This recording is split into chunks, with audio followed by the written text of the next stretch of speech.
Going on, Colts Nation? I appreciate you joining me for another video where today I want to talk more about Anthony Richardson. We had a video a few days ago looking over some film from his rookie year, kind of talking about, the growth from one game to the next, some of the things he was doing well, some of the options the Colts have in their offense because of Anthony Richardson. If you didn't watch that video, then after this one, go ahead, check that one out. But in this one, I want to talk about Anthony Richardson projection. And I want to try to project what he's going to have, the stats that he's going to have, how much of an impact is he going to have for us in his second season. Now, he's basically a rookie again. He does have knowledge of the NFL and playing in the NFL. He does have knowledge of the offense, and has had time to learn more of the in-depth stuff about this offense. So coming into his second year should be more prepared, which is great. But there is probably going to be some bit of a learning curve still. Now, last year coming in, we thought there was going to be a huge learning curve with Anthony Richardson, and he came in, looked pretty ready for the NFL.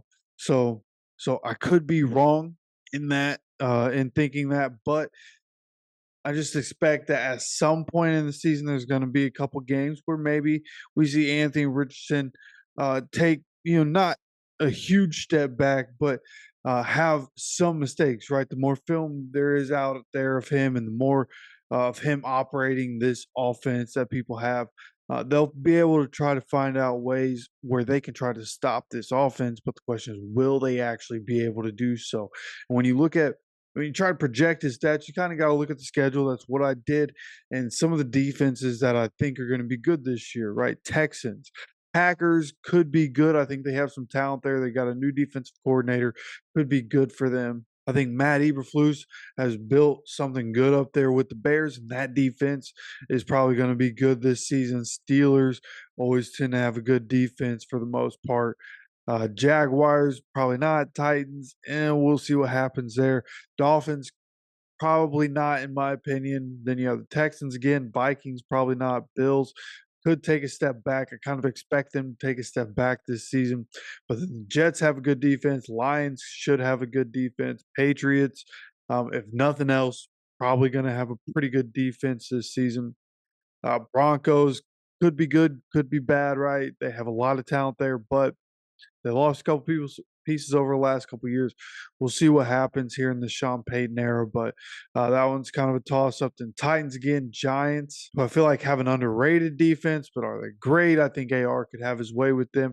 And then the Jaguars again. So as you look through it, there are teams, a few teams that should have, top 10 defenses, but for the most part, there are a lot of teams that are like mid at best. So when you look at it, like I went back and looked at Gardner Minshew and what Gardner Minshew did last year and the time that he played, right? He didn't play every single game. He didn't play, even in all the games that he did play, he didn't play all of the game that he was playing. And he still ended up with 3,300 yards. And he was very erratic game to game, 3,300 yards. I believe it was 15 touchdowns that he ended up having. So he was very up and down.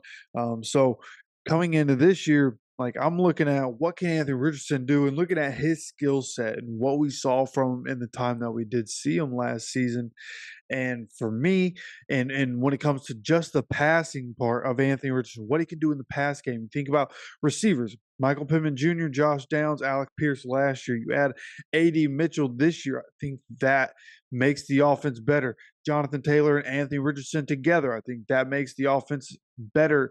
And the threat of those two could open up the passing game. The threat of the passing game could open up the running game. It all works hand in hand. It's going to be a very dangerous football team, and it's going to be spaced out. If you space everybody out, there's going to be openings for these very explosive players. So I have Anthony Richardson ending the season with 3,550 passing yards, 28 passing touchdowns, and 8 interceptions.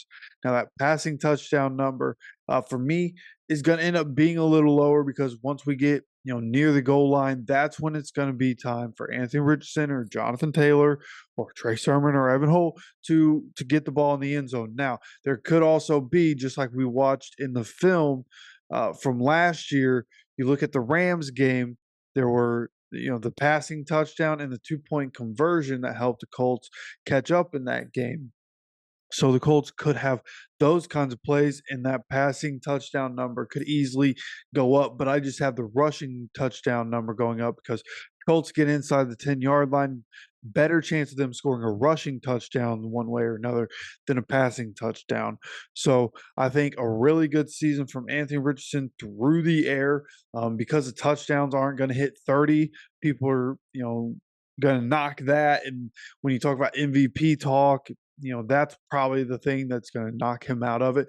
But then when you factor in the running game, right? Just like I looked at Gardner Minshew for the passing game and to get a look at what I should expect from the passing game numbers, looked at Jalen Hurts and what Jalen Hurts did with Shane Steichen as his offensive coordinator for a couple years.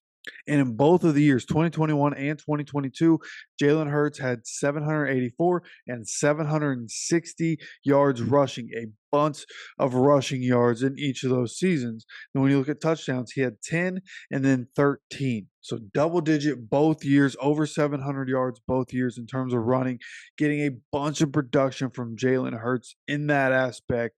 So coming in with Anthony Richardson, is it going to be like that? I think there's the element of the offense where, yes, Anthony Richardson is going to be able to get a bunch of rushing yards. But in my opinion, and when you listen to Anthony Richardson talk, and Anthony Richardson had an interview on a podcast, we're going to talk more about that tomorrow in another video, some of the stuff that he said. But one of the things he was talking about was that he's a quarterback. Like everybody talks about him being, the running quarterback, and he is. But he likes to pass the ball. He likes to get the ball downfield. But he also knows he just needs to be able to get the ball out of his hands. So, so when you talk about it, like I think he wants to pass more. I think because of the injury situation, dating back from college, which is another thing he talked about on the podcast. So mentioned all the injuries that he had, and then coming into the NFL, what happened last year. I think he wants to be able to stay healthy. He wants to be able to stay on the field. So while he might run a decent amount, I think there'll be more of, get down before anything crazy can happen. Get yourself out of bounds instead of trying to make more happen. So you'll see that rushing number be down a little bit more. But I do think the rushing touchdowns are going to be up again because of what we talked about, where once the Colts get inside the 10-yard line, it's either Anthony Richardson or Jonathan Taylor scoring touchdowns. So in my opinion, I think Anthony Richardson going to end up with 575 rushing yards, which is still a lot, right? Josh Allen last year had, like 563 or something like that, but had 15 touchdowns.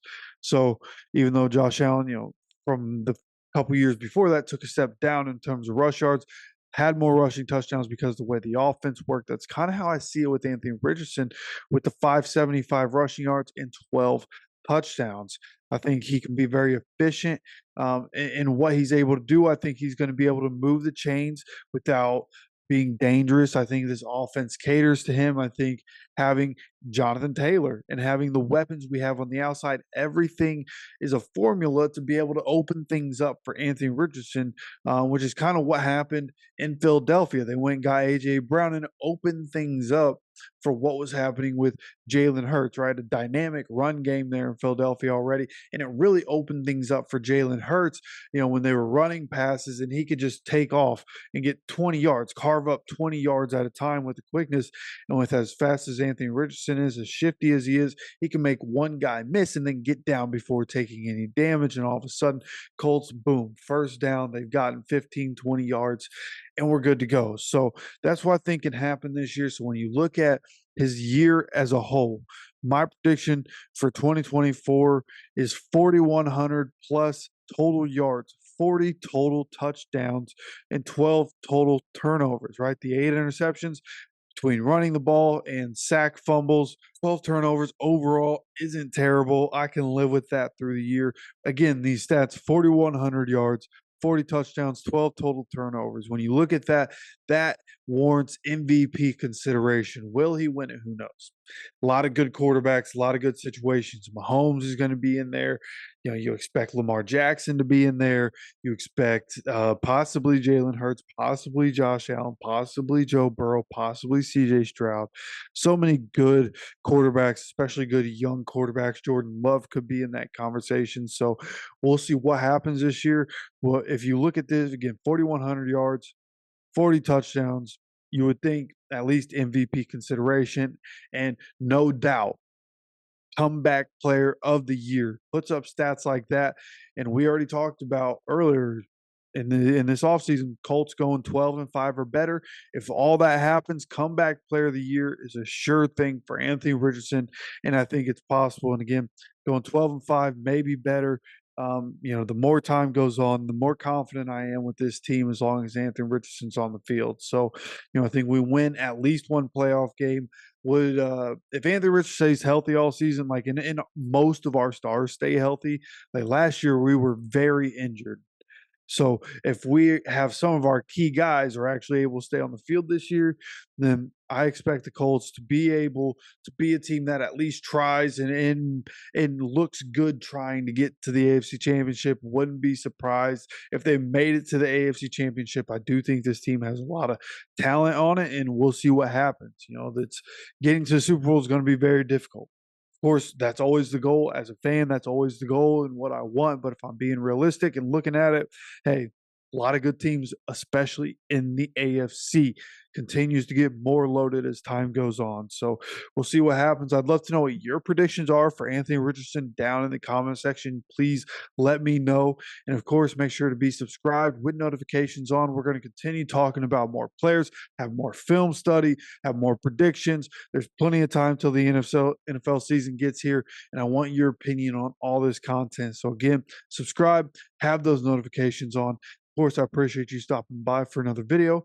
And as always, take care of yourself, take care of each other, and go Colts.